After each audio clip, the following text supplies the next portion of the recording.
Buahnya ikhlas itu antara lain jiwamu tenang. Kalau kamu fokusnya hanya Allah saja, yakinlah bahwa Allah tidak mungkin mengecewakanmu. Beda dengan yang lain. Kalau orientasimu Allah saja, jiwamu pasti tenang. Kalau jiwamu tenang, rohanimu kuat, mentalmu tangguh, tidak mudah terpengaruh. Kalau kamu rohanimu kuat, jiwamu tenang, istiqomah jadi mudah. Ini 2 minggu yang lalu kita membahas istiqomah ya. Berarti di antara tipsnya untuk bisa istiqomah apa? Ikhlaslah. Orang itu sulit istiqomah biasanya ketika ada motif lain dari kebaikan yang dilakukan. Misalnya kalian istiqomah sholat duha misalnya, terus niatnya, kata guru saya Pak, sholat duha itu sekian hari, sekian puluh hari, nanti mesti ada rezeki datang tidak disangka-sangka, min haitsu la yahtasib. Oh, terus kalian istiqomah berbulan-bulan duha, kamu tunggu mana ini rezeki yang min haitsu la yahtasib ini kok tidak muncul-muncul. Akhirnya terus kamu jadi malas lagi, istiqomahnya putus-putus. Coba kemarin lillahi ta'ala saja lebih aman, lebih mudah istiqomah. Jadi memudahkanmu istiqomah itu ikhlas. Maka kebaikan apapun, ayo dinawaitui lillahi ta'ala. Lebih nyaman untuk jiwa kita, lebih mudah untuk kita istiqomah. Kemudian ikhlas itu bisa membuat yang mubah tadi jadi ibadah. Makan itu, kalau kita nawaitu lillahi ta'ala, biar saya kuat beribadah, ya, yang semula mubah dia jadi ibadah. Kamu jogging pagi-pagi, jalan kaki, biar apa? Biar sehat Pak. Kalau saya sehat nanti saya ibadahku tambah berkualitas, tambah bangun malam kuat, tambah. Ini yang semula mubah saja dia bisa bernilai ibadah. Kamu ngopi itu kan mubah saja. Nah, kalau kamu bisa ngatur niatnya, saya ngopi ini biar kuat melek Pak. Kalau kuat melek, saya bisa tahajudnya, bisa tidak terganggu oleh ngantuk, bisa. Loh, niatnya ibadah. Bukan nonton sepak bolanya, tapi ibadahnya.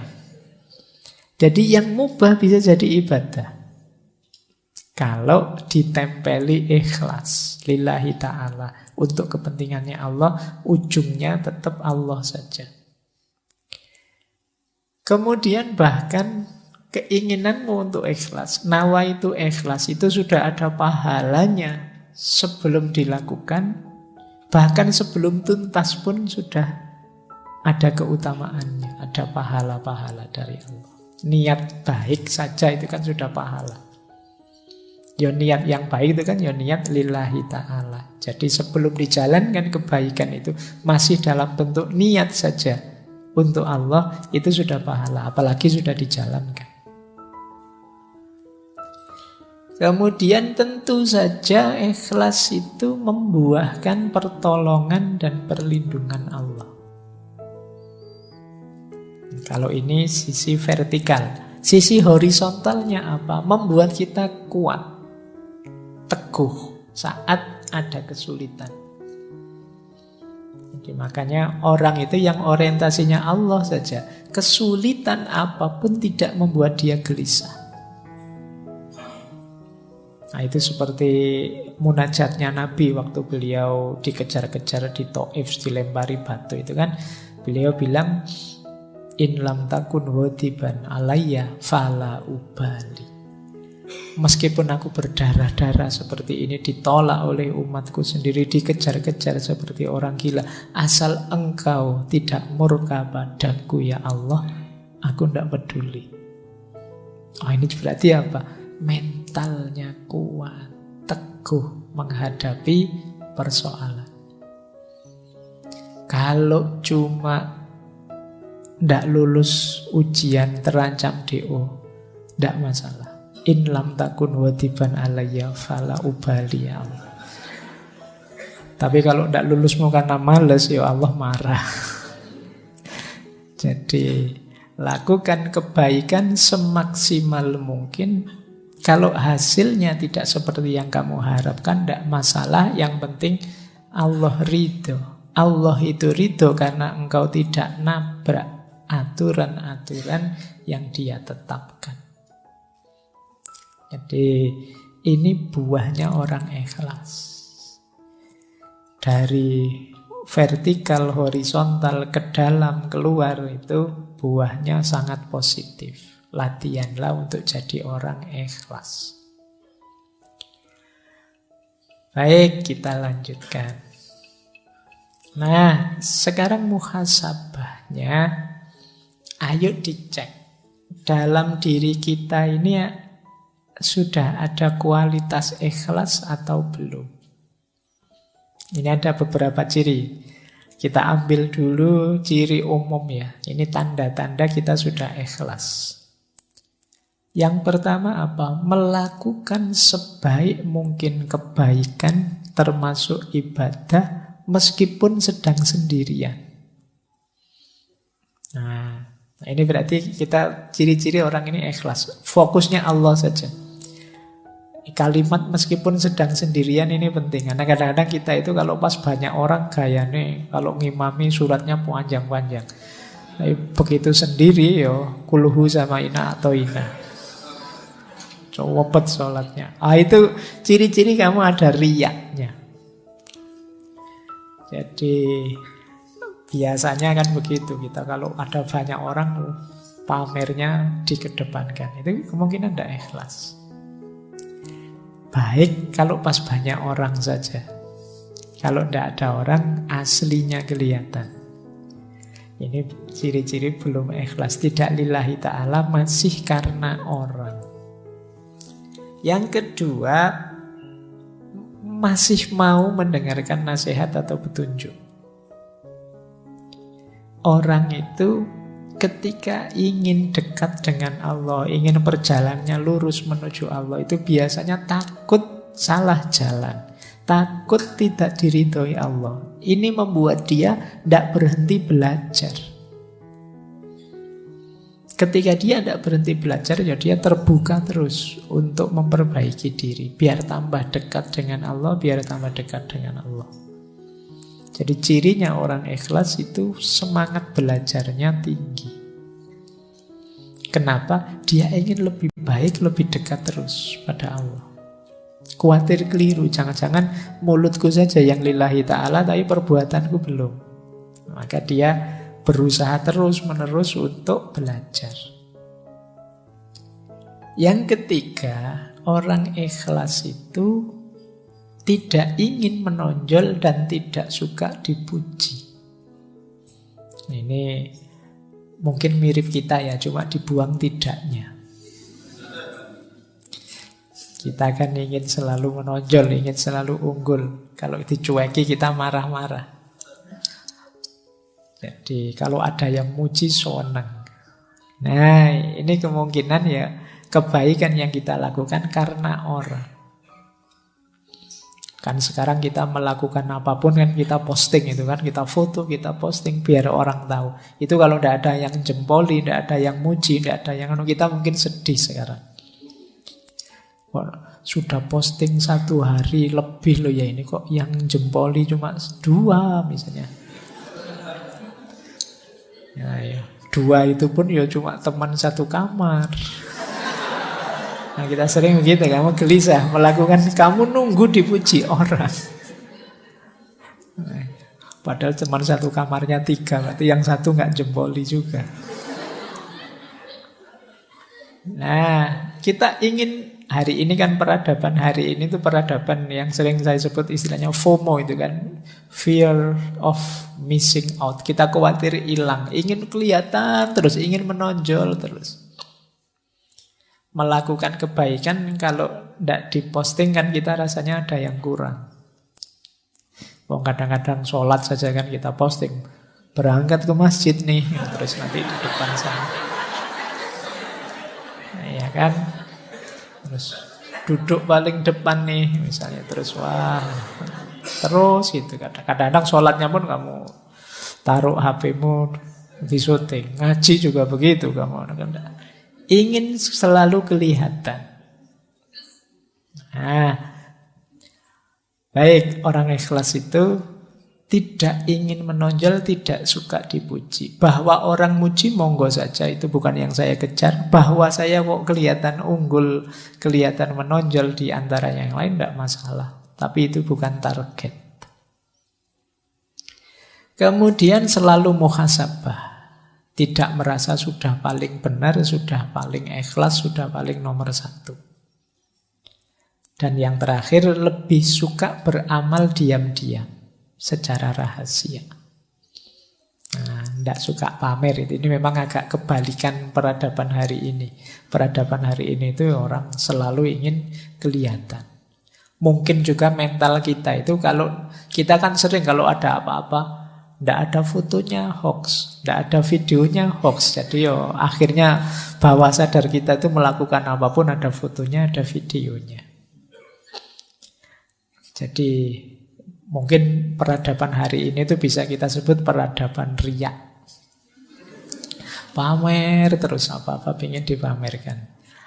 Ini agak hati-hati ya, ini untuk jiwa kita agak masalah orang yang selalu ingin pamer.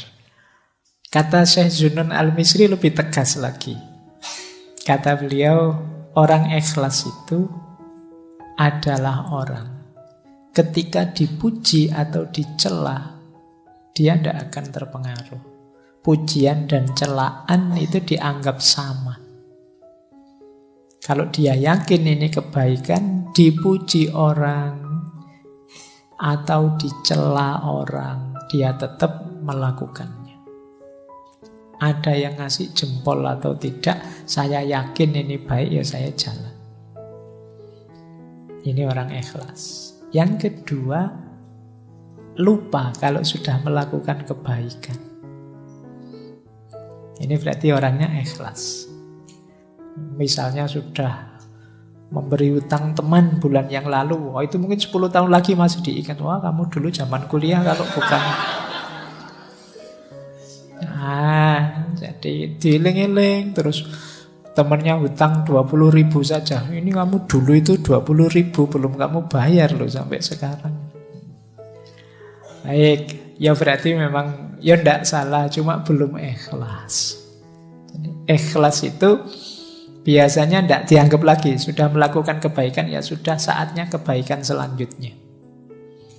Jadi tidak hanya mengagumi kebaikan yang lama, tapi selalu memproduksi kebaikan yang baru. Cirinya orang ikhlas. Terus yang ketiga, lupa hak-hak dari amal solehnya. Jadi tidak mikir reward. Wah, sampean melakukan ini itu harusnya dapat pahala sekian loh harusnya. Ya tidak apa-apa lah, monggo terserah Allah saja urusan besarnya balasan pahala. Tidak berpikir ke sana sudah. Menurut saya ini baik ya sudah. Oh, sampean rajin ke masjid loh. Wah, berarti setiap sholat pahalanya 27 derajat. Ya alhamdulillah monggo, tapi fokusnya tidak ke situ. Jamaah itu baik, dianjurkan ya saya ikut jamaah ke masjid. Pahalanya dilipat gandakan berapapun, atau jangan-jangan sekarang sudah tidak 27 lagi karena kursnya mungkin berubah. Itu serahkan saja pada Allah kalau tentang itu. Jangan-jangan kamu protes, zaman dulu 27 sekarang masih 27 juga ya harusnya. Monggo lah, pokoknya kamu jamaah saja lah sudah. Tidak usah terlalu dipikir hak balasan dan lain sebagainya. Nah, ini ciri-ciri ikhlas kalau menurut Syekh Zunun Al-Misri. Baik, kita lanjutkan. Ada tips dari Syekh Ibnu Athaillah As-Sakandari, karena tadi ada hubungannya dengan riya. Syekh Ibnu Athaillah menyarankan strategi uzlah, namanya khumul. Khumul itu menyembunyikan diri, mengubur diri, itu khumul. Makanya mungkin ini istilah ini diserap oleh bahasa Jawa jadi kemul. Kemul itu selimut. Kalau kita pakai selimut kan tidak kelihatan. Kata saya Ibnu Athaillah, idfan wujudaka fi ardil khumuli fama nabata mimma lam yudfan lam yatimmu nata ijuhu. Sembunyikan wujudmu pada tanah yang tidak dikenal. Sebab sesuatu yang tumbuh dari biji yang tidak ditanam tak akan berbuah sempurna. Kalau kesusu ingin tampil, kesusu ingin kelihatan, ya kita tidak akan tumbuh. Untuk bisa tumbuh, kita harus masuk dulu tidak kelihatan. Nah, ikhlas juga begitu. Ayo kita latihan ikhlas dulu, jangan kesusu pamer dulu. Jangan kesusu ingin dikenal, ingin tampil, ingin terkenal dulu. Ayo menyempurnakan diri dulu. Ayo melatih diri dulu sampai di level ikhlas yang kita tidak lagi punya pamrih duniawi, target-target yang tidak penting selain Allah. Kalau sudah mampu ikhlas, saatnya kita kelihatan. Pasti akan kelihatan. Maka strateginya menurut saya Ibnu Athaillah khumul. Jangan kesusu pamer, fokus saja pada perbaikan diri sampai ke level ikhlas. Jadi strategi pertama ini. Strategi kedua, di sini kita baru ketemu mahabbah. Untuk bisa ikhlas, hubungan kita dengan Allah, ayo kita tingkatkan ke level mahabbah. Tidak sekedar level formalitas, kewajiban, apalagi keterpaksaan. Kenapa kalau di level mahabbah lebih mudah ikhlas? Karena dalam hubungan cinta, orang itu yang jadi fokus, yang jadi perhatian, yang jadi target keinginan itu hanya yang dicintai. Dalam cinta orang bahkan mengorbankan dirinya, egonya demi yang dicintai. Loh, ini kalau yang kita cintai Allah kan berarti hidup kita tadi ikhlas itu kan lillahi ta'ala, hanya untuk Allah saja, otomatis terpenuhi. Jadi begitu relasi kita dengan Allah adalah relasi cinta mahabbah, otomatis tanpa diminta hubungan kita dengan Allah jenisnya jenis ikhlas. Jadi ikhlas itu kan yang dalam mahabbah itu kan cirinya apa? Mahabbah itu unconditional, tanpa syarat. Orang yang benar-benar cinta itu kan kalau melakukan kebaikan untuk yang dicintai itu kan tanpa syarat. Tanpa aku cinta padamu asal engkau mau begini ya begitu, itu namanya belum cinta. Ini di sesi-sesi cinta sudah bolak-balik dijelaskan. Cinta yang sejati itu unconditional. Aku mau sama kamu asal IP-mu minimal 3,7 lah kalau masih. Nah, ini namanya tidak cinta. Aku mau asal gajimu sekian, ini namanya kondisional. Kalau cinta itu unconditional. Jadi sama Allah juga begitu. Tidak pakai tawar-menawar. Kenapa kok kamu serius sekali ibadah? Biar Allah itu memberi anugerah, saya bisa kaya raya, saya punya banyak karomah, bisa jalan di atas air, atau saya punya apa. Tidak itu, tujuanku Allah saja. Jadi fokusnya hanya Allah saja, orientasinya hanya ridhonya Allah saja. Kayak kalian yang sedang jatuh cinta, itu kan ketika membahagiakan yang kamu cintai, itu kan senangnya luar biasa. Ya tidak harus pacarmu, orang tuamu pun yang sangat kamu cintai, kalau kamu bisa membahagiakan mereka, itu kan senangnya luar biasa.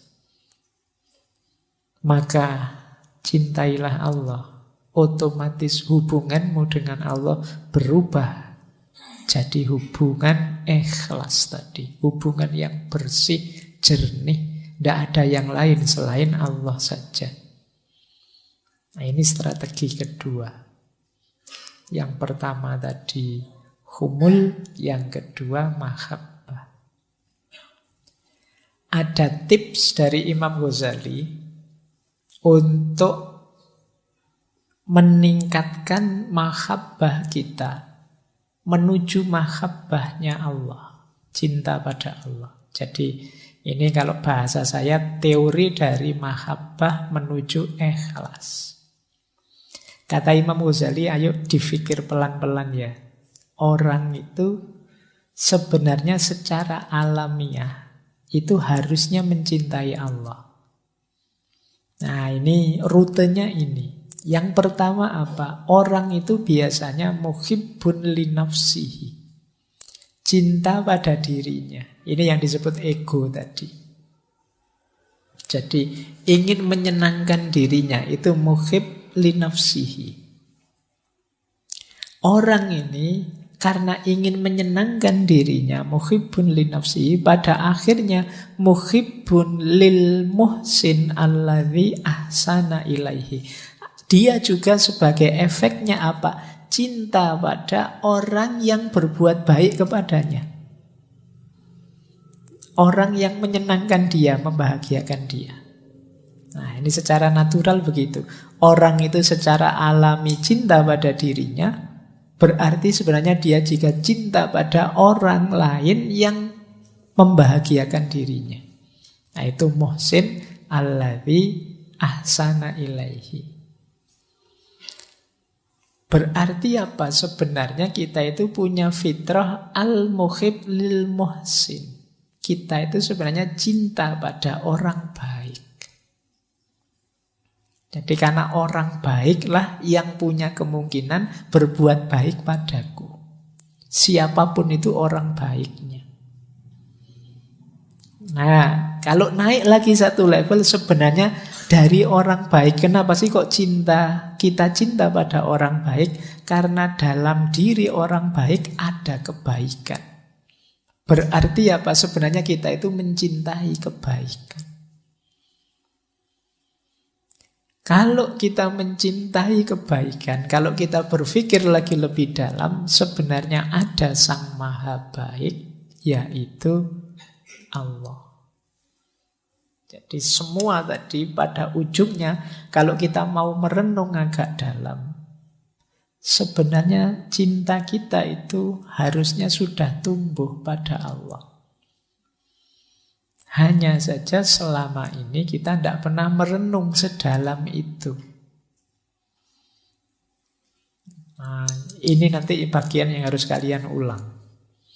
Dengarkan lagi ya, bahwa manusia itu pertama-tama dia pasti ingin membahagiakan dirinya, cinta pada dirinya. Otomatis berarti dia juga akan cinta pada orang yang membahagiakan dirinya, bisa membahagiakan dirinya. Orang baik yang bisa membahagiakan dirinya, berarti sebenarnya dia juga cinta pada orang baik. Siapapun orang baik, ini punya potensi berbuat baik pada dirinya, sehingga siapapun orang baik perlu dicintai. Orang baik itu disebut orang baik sebenarnya karena ada kebaikan dalam dirinya. Berarti yang kita cintai sebenarnya adalah kebaikannya. Kalau kita cinta pada kebaikan, jangan lupa ada Sang Maha Baik, yaitu Allah. Jadi puncaknya cinta itu harusnya Allah. Kita mencintai apapun dengan alasan apapun itu kalau ditarik ujungnya pasti Allah. Anda, Bapak, saya tidak cinta kebaikan, yang saya cintai kecantikan, keindahan. Loh, emangnya yang maha cantik, maha indah siapa? Kalau bukan Allah. Tidak kok Pak, saya cinta kegagahan. Kalau cuma indah, cantik, saya tidak terlalu tertarik. Saya suka yang maco-maco, yang tidak terlalu. Iya, yang maha gagah siapa lagi kalau bukan Allah. Jadi cintamu pada apapun, kalau kamu renungi sampai puncak, tetap ujungnya ya ketemu Allah.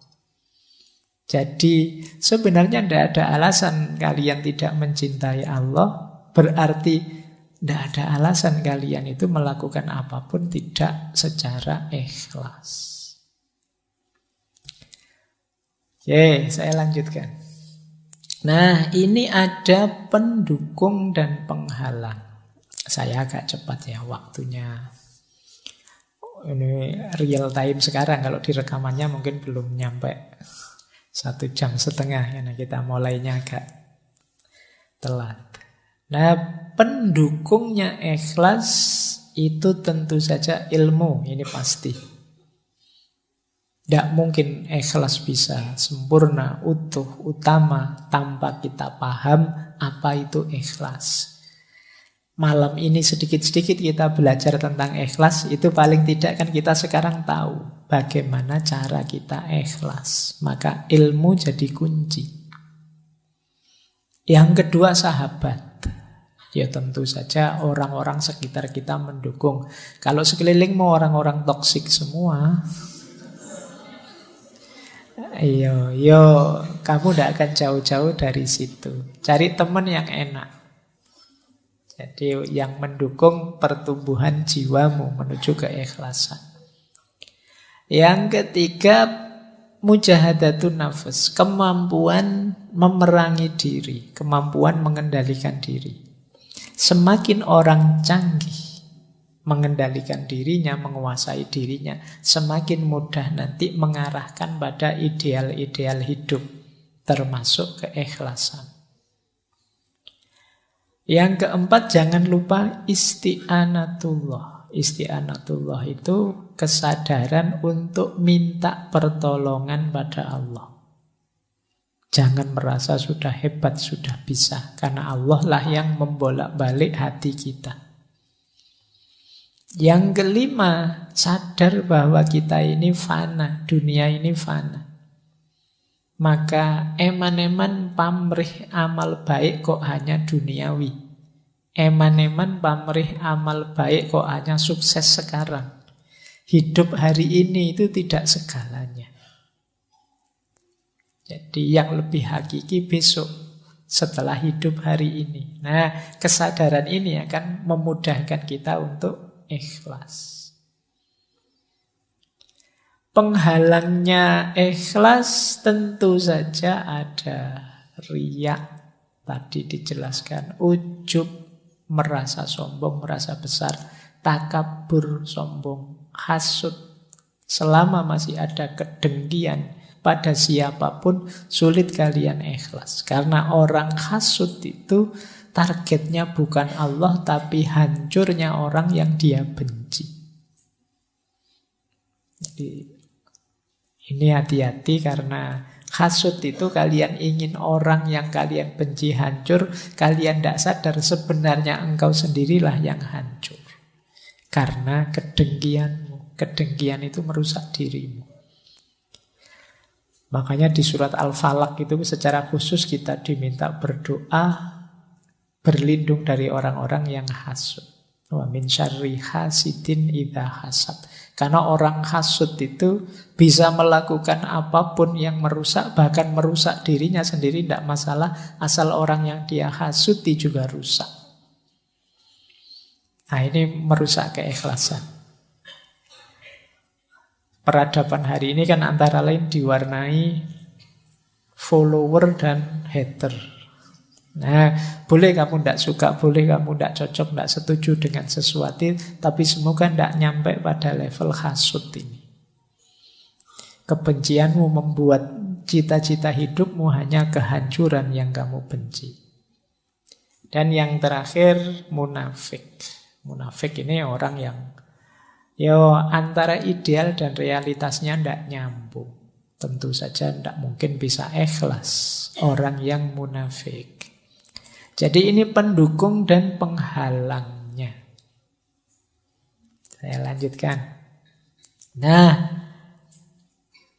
riya adalah bukti kita belum ikhlas. Nanti di kitab-kitab tentang ikhlas selalu dikaitkan dengan riya. Riya ini antitesisnya. Orang yang belum ikhlas berarti dia masih riya. Cirinya 4, kata Sayyidina Ali. Yang pertama apa?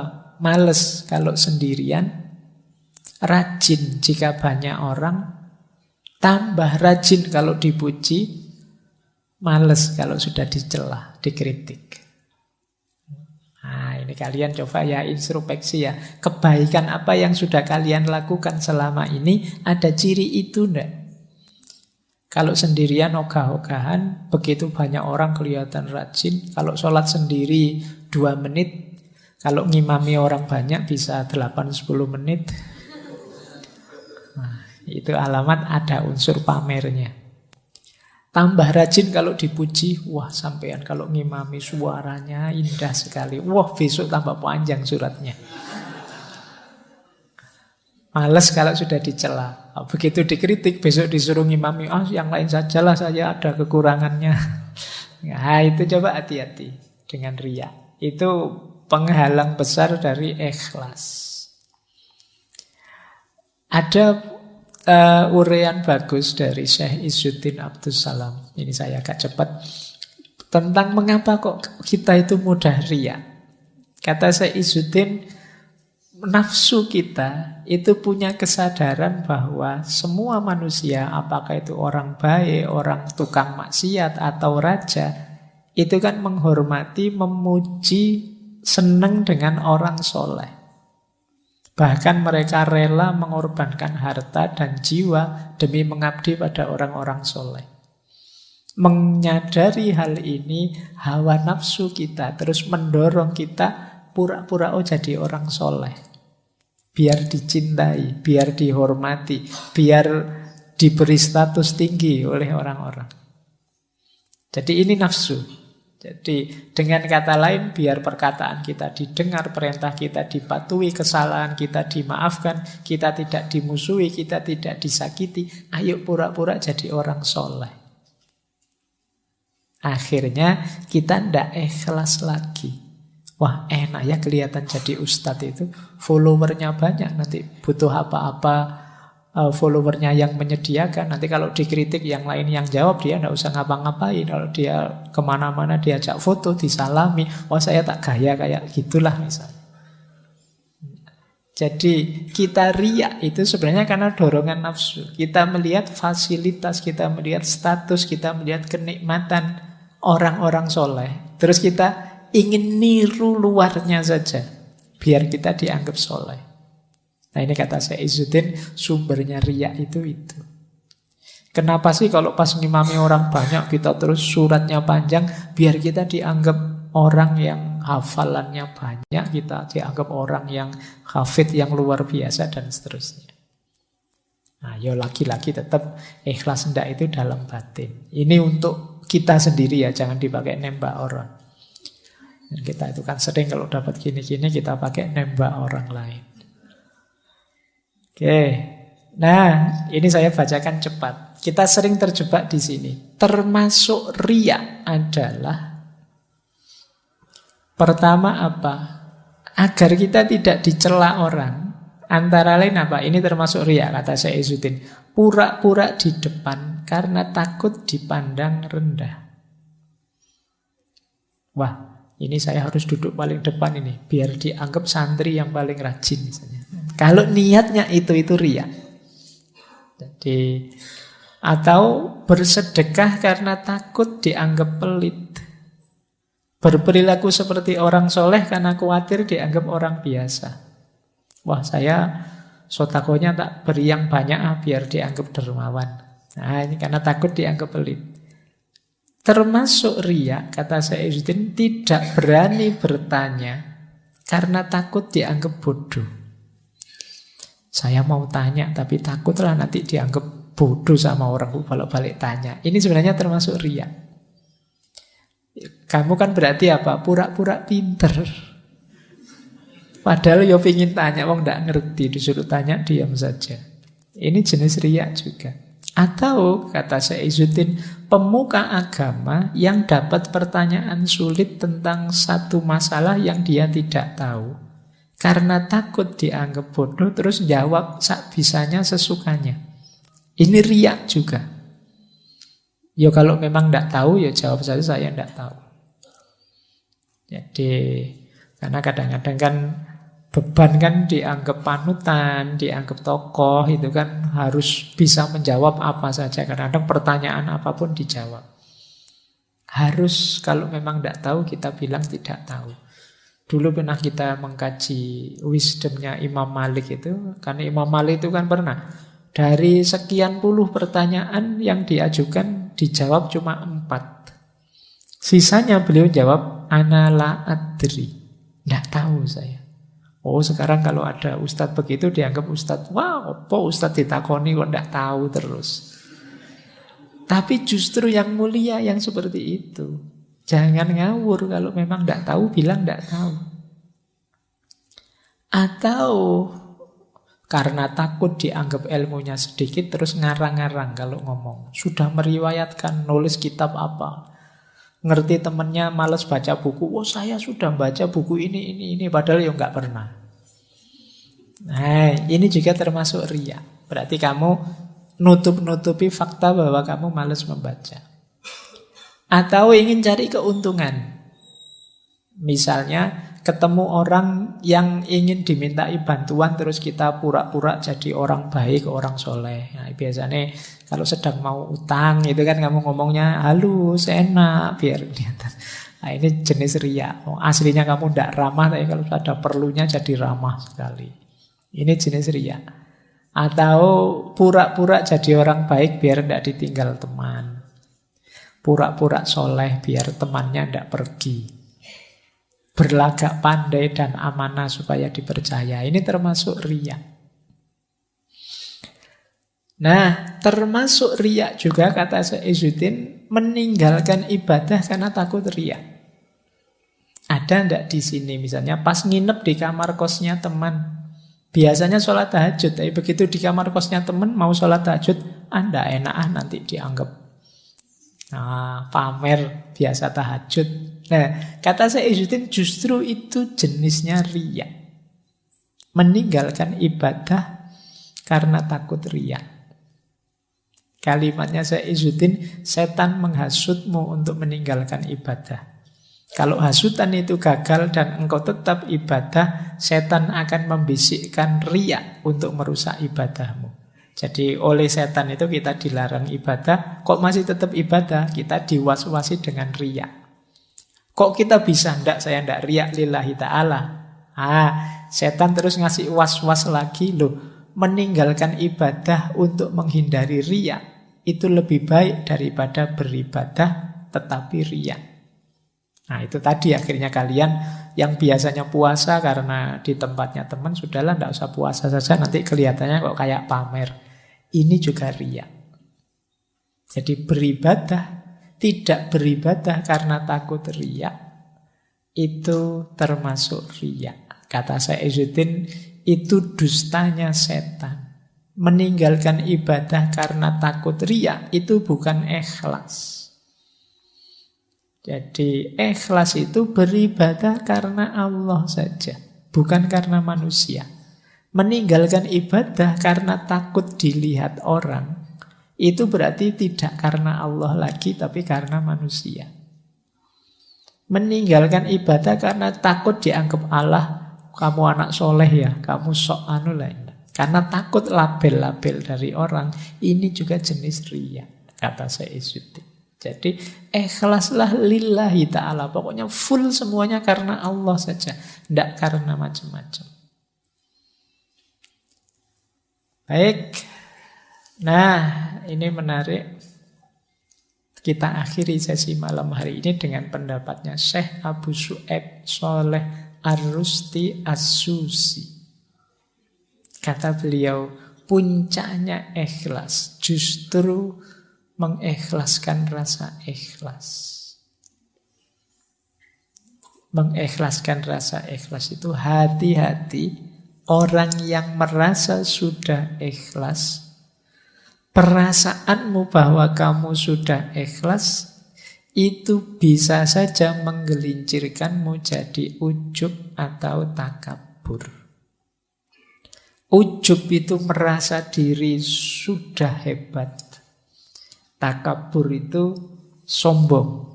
Jadi merasa diri lebih tinggi dari yang lain. Jadi alhamdulillah saya sudah ikhlas. Tidak kayak teman-temanku itu masih tujuannya dunia. Nah, rasa ikhlas ini akhirnya justru jadi penghalang terakhir. Jadi, loh Pak, kalau begitu gimana kalau kita sudah ikhlas lillahi ta'ala, bersyukurlah bahwa ikhlas itu dianugerahkan oleh Allah padamu. Jadi bukan jasamu, bukan karena dirimu. Jadi puncaknya ikhlas adalah mengikhlaskan rasa ikhlas itu sendiri. Karena kalau tidak, ikhlas dan rasa ikhlas ini bisa menggelincirkanmu pada sifat ujub dan sifat takabur. Baik, saya kira itu ya materi tentang keikhlasan malam hari ini.